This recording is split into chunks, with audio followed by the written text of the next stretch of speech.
Hello techies. Welcome to our brand new video series focused on helping you get the most of your experiences in life.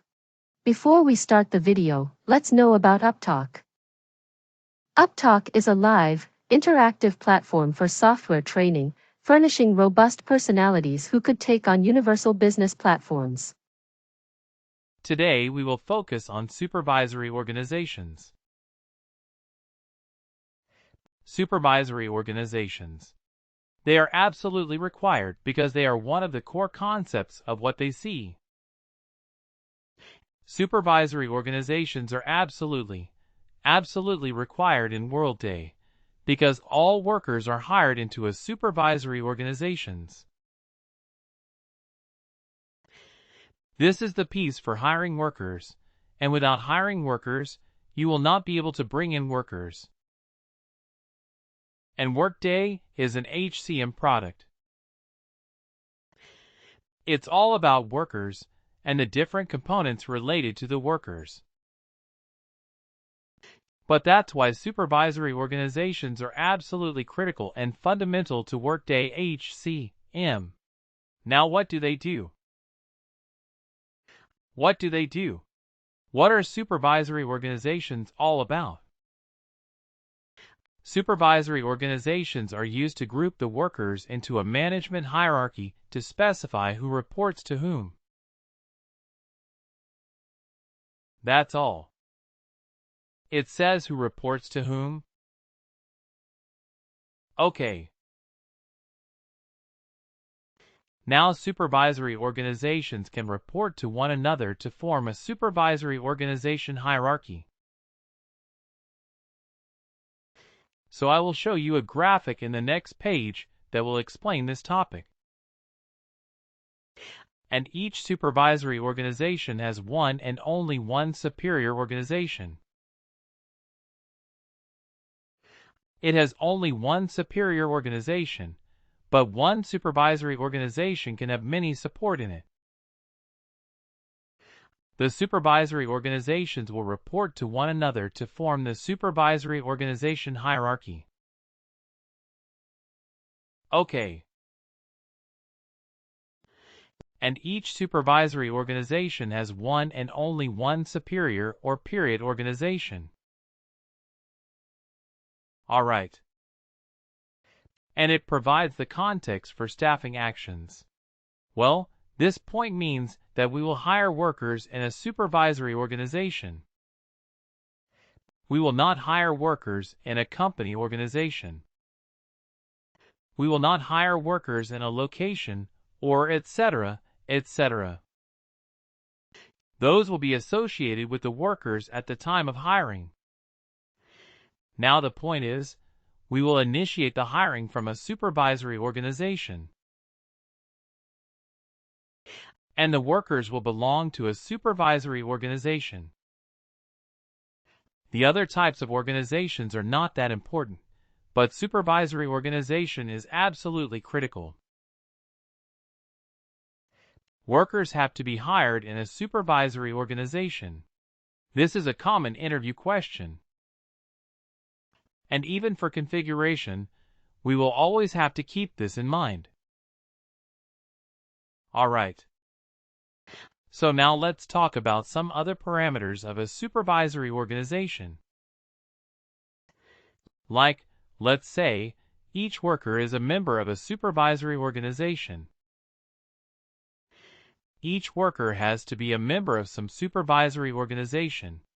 I mean, you have to account for all the workers in the organization. They have to be a member of some supervisory organization or the other. You cannot have a worker without a supervisory organization. Now let's think about the different, or maybe the newcomers, the college grads. Then nobody is hired. And then they say that okay, we don't know what to do with them yet because we have requirements in different individual departments based on the training, based on the current requirement, we will allocate them different departments. Right, that's what happens.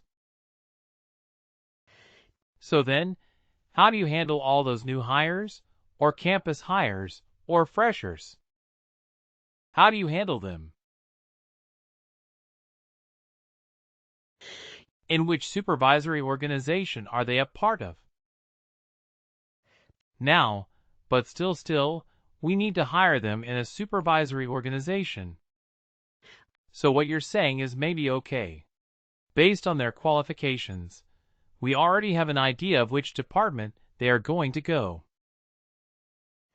So maybe we tag them to those supervisory organizations directly. Yes, that can be an option. They can be part of the training. We can create a separate department, like training, or we will be graduate hires, campus hires, whatever they call them. We can create a separate organization, a supervisory organization for campus hires. And as long as they are in the training program, we make them a part of that. Once their training is done, once they are actually getting assigned to the individual departments, we can transfer them or we can move them later. Right. But the point is, each worker is a member of a supervisory organization. They have to be without being a member. We cannot see the employee's record in the system.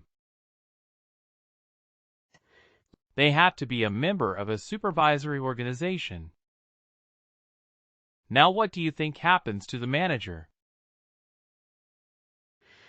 Is the manager part of the same group? Like, is the manager part of the same supervisory organization that he or she manages? A manager is a role that is assigned to a supervisory organization, but the manager is not a member of the organization that they manage. Now you may say that, okay, I am part of the IT team. My manager is also part of the IT team. So manager is a member, but in Workday, the way we structure them is different. A manager is not a member of the organization that they manage. That's why we say the supervisory organization is not equal to the department. It is similar, but it is not equal to the department. All right.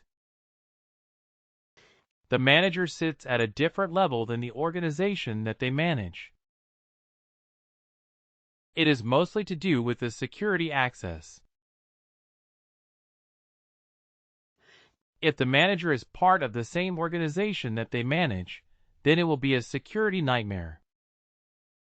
We will not be able to give the manager the special set of access that he needs to perform his or her duties as a manager. So a manager is not a member of the organization that they manage. Right. So let's look at this organization structure right here. So we have an organization called Global Support Center. And who are the members of Global Support Center?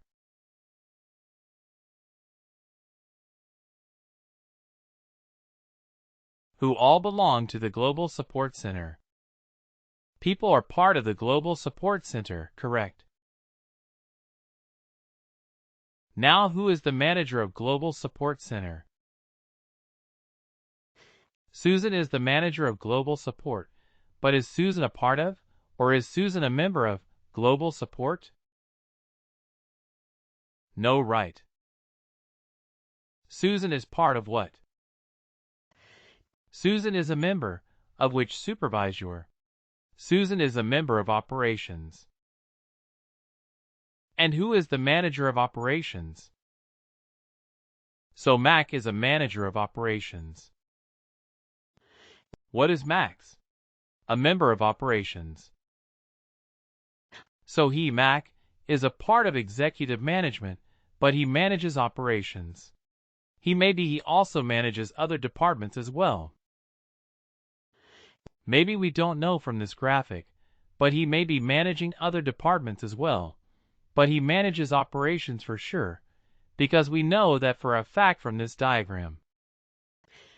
So he manages operations, but he himself is not a part of operations. Similarly, Susan Steinberg manages Global Support Center, but Susan herself is not a part of Global Support. What about James Brooks? Okay. He is a part of operations. He is a member of operations, but which organization does he manage? R&D. Yeah, we don't see the structure yet, but I mean in this diagram. But James Brooks is a manager of R&D. So there is a separate supervisor organization, let's say with some members in it, that is named as R&D. And that is being managed by James Brooks. Right. So you see that all the different managers, like James Brooks, Susan Steinberg, they are all part of one operator, the one supervisory organizations, but they themselves are managers of different organizations. So if I want to draw the complete hierarchy, so maybe under James Brooks there will be another supervisory organization.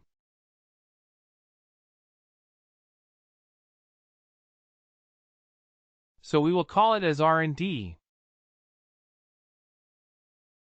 Okay. And there will be different people as part of that particular organization. Right. This is how typically an organization chart or organization hierarchy looks like. There will be people in one department. They will report to one manager. And those managers will also report to another manager. And then it goes up. All right.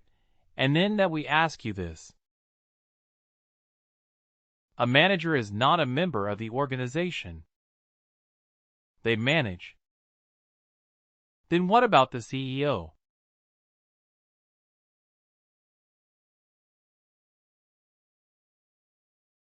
What about the CEO? Okay. So we are saying that each worker is a member of a supervisory organization, right? Please do like, share, and subscribe to our channel. For more information, contact us at sales@uptalk.com.